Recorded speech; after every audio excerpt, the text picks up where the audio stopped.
Mesi difficili, aziende in grossa difficoltà e lavoro che stenta a ripartire. Anche il Veneto deve fare i conti con il lungo periodo imposto dal lockdown. È importante ripartire e per farlo serve l'aiuto delle istituzioni, che necessariamente devono lavorare spalla a spalla con cittadini e imprese. In merito abbiamo chiesto il parere ad Antonio Guadagnini, consigliere regionale uscente e leader del Partito dei Veneti. Il lockdown appunto significa che tutti sono rimasti chiusi in casa e questo ha creato un disastro economico. Se all'inizio poteva essere plausibile farlo, adesso non se ne deve più parlare di questa cosa. Bisogna assolutamente tornare alla normalità, bisogna che la gente ricominci a vivere come viveva prima del lockdown, perché comunque l'emergenza è stata superata. In ospedale sanno come trattare la malattia, lo sanno anche i medici di base. Bisogna finirla col terrorismo mediatico che magari da qualche rendita politica però crea grossi problemi all'economia. Bisogna recuperare la mentalità, la libertà di mente che c'era prima del lockdown. Sul da farsi Antonio Guadagnini ha le idee ben chiare e delinea il percorso da intraprendere affinché non si debba assistere alla moria di imprese che ancora oggi versano in gravi difficoltà. Secondo me quello che c'è da fare è aiutare le imprese, perché sono le imprese che creano lavoro e di conseguenza poi si aiutano anche le famiglie. Gli aiuti a pioggia valgono quel che valgono, è importante appunto sostenere il sistema produttivo, soprattutto in Veneto. Bisogna ricominciare a esportare, bisogna ricominciare ad avere i rapporti con gli altri paesi normali.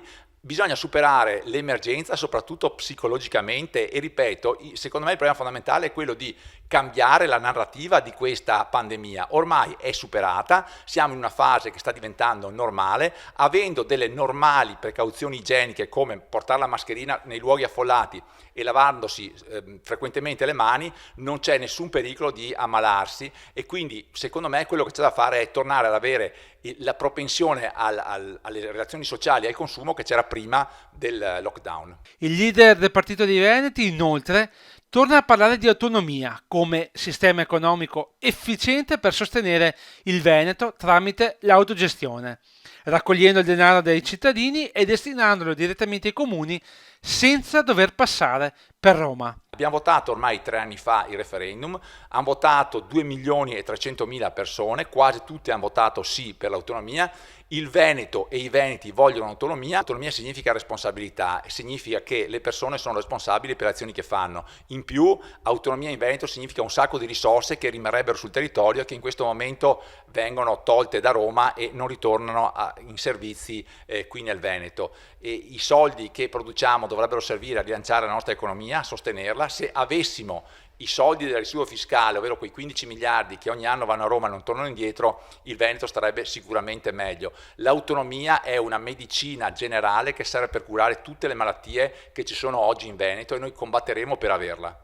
Abbiamo chiesto a Guadagnini perché a più di 3 anni di distanza dal referendum non si sia ancora proclamata l'autonomia della nostra regione. L'autonomia a parole la vogliono tutti, tutti gli altri sono partiti nazionali che devono comporre esigenze di tutte le regioni d'Italia e giustamente se un partito prende voti in Veneto ma anche in Lombardia, nel Lazio, in Calabria eccetera dovrà comporre le esigenze di tutti i cittadini italiani. In questo modo l'autonomia per il Veneto non arriverà mai.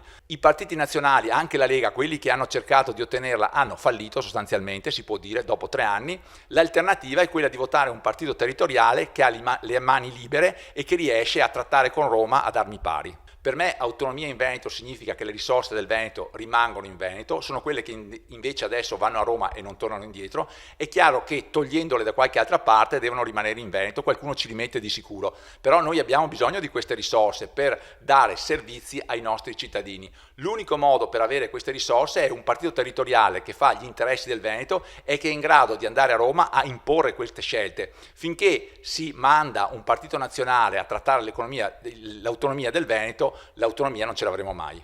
Altro tema di attualità è la Pedemontana, di recente al centro di grandi polemiche per la chiusura di un tratto colpita da inondazioni.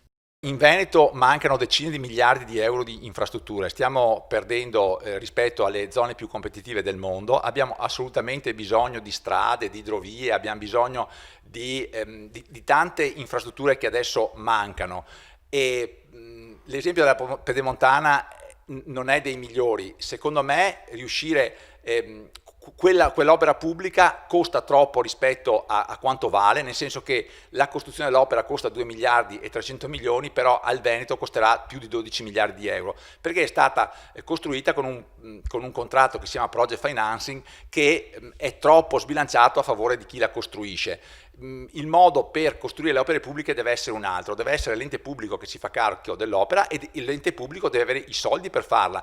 Se mancano i soldi bisogna andare a Roma a battere i pugni sul tavolo e farseli dare, perché l'esempio della Pedemontana è chiaro e fa capire che così farsi finanziare le opere dai privati non funziona, costa troppo, e poi ci sono anche problemi che stanno emergendo in questo periodo anche sull'efficienza dell'opera e sulla sua capacità di essere utile per gli automobilisti del Veneto.